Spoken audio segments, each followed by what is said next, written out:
Alright, continuing chapter 3. Reason, faith, and experience. There may be some doctrinal points in the Buddhist teaching whose validity may have to be accepted, at least at the initial stage, on the basis of a third person's testimony. But generally speaking, the Buddhist approach is to ground one's understanding in one's own reasoning and personal experience. Buddhism does not argue that Buddha is great because he was fully enlightened, and since the Dharma was taught by Buddha, therefore you must have faith in it. Rather, the approach we follow is to develop admiration in the Dharma first, based on an appreciation of the value of the spiritual path. This must develop through a deeper understanding of the main teachings based on personal experience and reasoning. Only then, on that basis, should one develop a deep admiration for the Buddha as the person who taught and embodied the Dharma. So the validity of Buddha as a spiritual teacher is justified by the validity of what he taught. However, there are a few instances where the validity of the Buddha as a teacher may be used as the basis for accepting the validity of certain doctrinal points.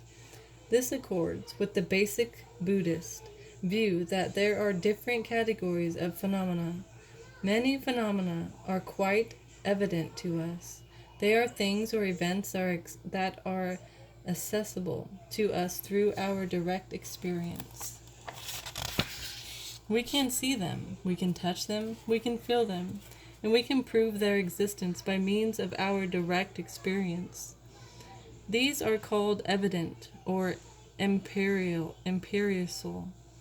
phenomena.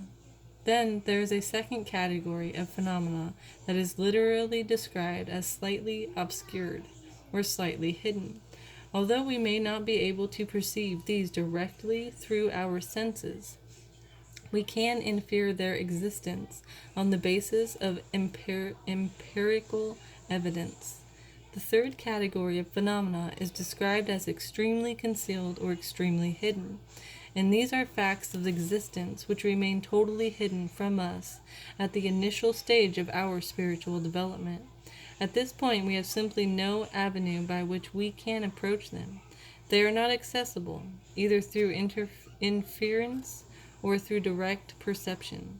So with these matters, even in Buddhism, we may initially have to accept their validity on the basis of a third person's testimony. In this connection, I would like to address an issue which I think is common to all major world religions: the need for single-pointed faith in one's path. This is the idea that one should not try to follow two paths at once. It also includes the importance of commitment to one's own path. This issue clearly touches on the question of exclusivism versus religious pluralism, or in other words, that of one truth versus many truths, and one religion versus many religions. On the surface, there does appear to be a contradiction between the following two standpoints. On the one hand, accepting there is only one truth and one true religion, and on the other, accepting the possibility of many truths and many religions. However, I personally do not think there is a real contradiction here. I would suggest that from the point of view of an individual practitioner, the principle of one truth and one religion stands, but from the point of view of society or of a community of people, then the principle of many truths and many religions stands. In any society, human beings are so diverse and have so many different mentalities that I don't think there is any contradictions here. There are, of course, many different schools of thought even within Buddhism. We could imagine someone whose philosophical inclination is to follow the middle way school, maintaining that the Buddha's ultimate physiological standpoint is best represented by the middle way view of emptiness.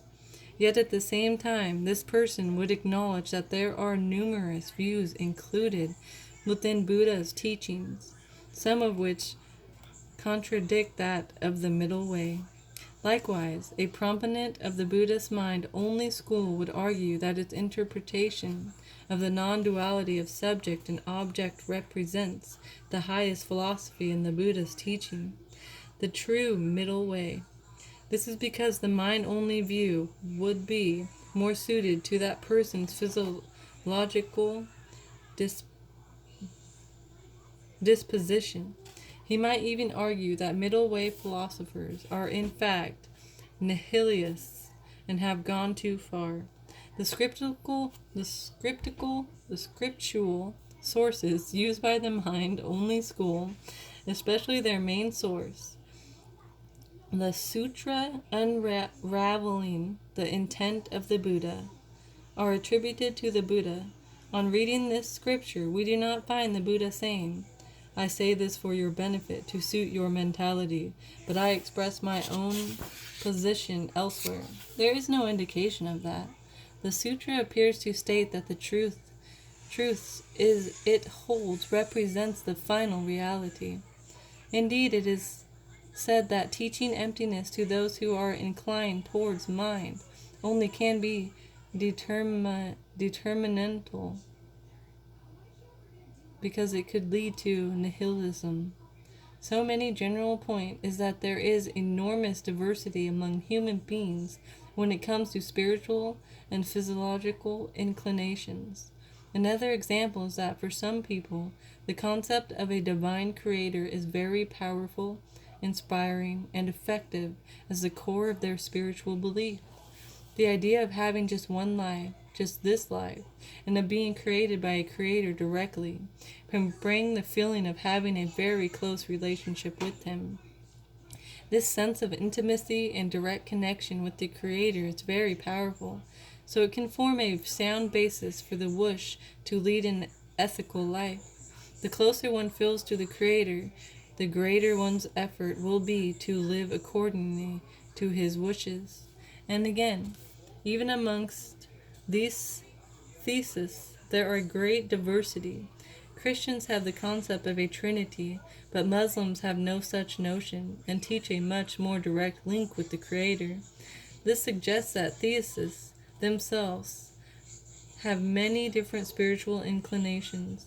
The key to this question, I think, is that whatever you find most effective, whatever is most suited in your temperament and spiritual inclination, is the path for you.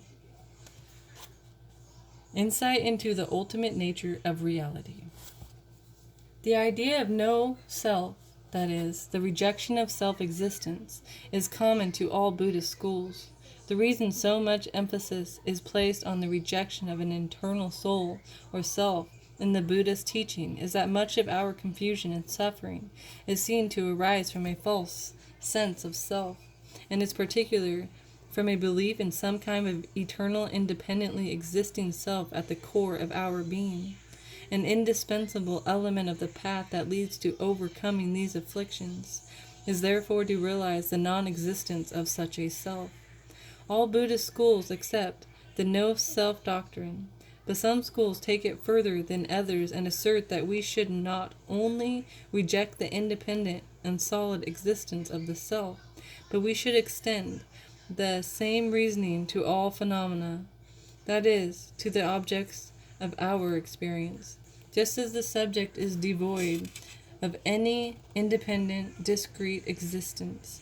Similarly, the field of experience or phenomena must be seen in the same way. So these schools accept the no-self doctrine in relation to both persons and phenomena. There are two schools which assert this, namely the mind-only school and the middle way school of Buddhism.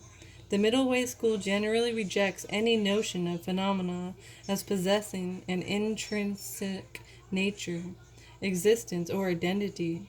When I spoke in London on a previous occasion, I discussed the middle way philosophy of no self, so today I feel that it is perhaps more appropriate to discuss the mind-only school's understanding of the nature of reality.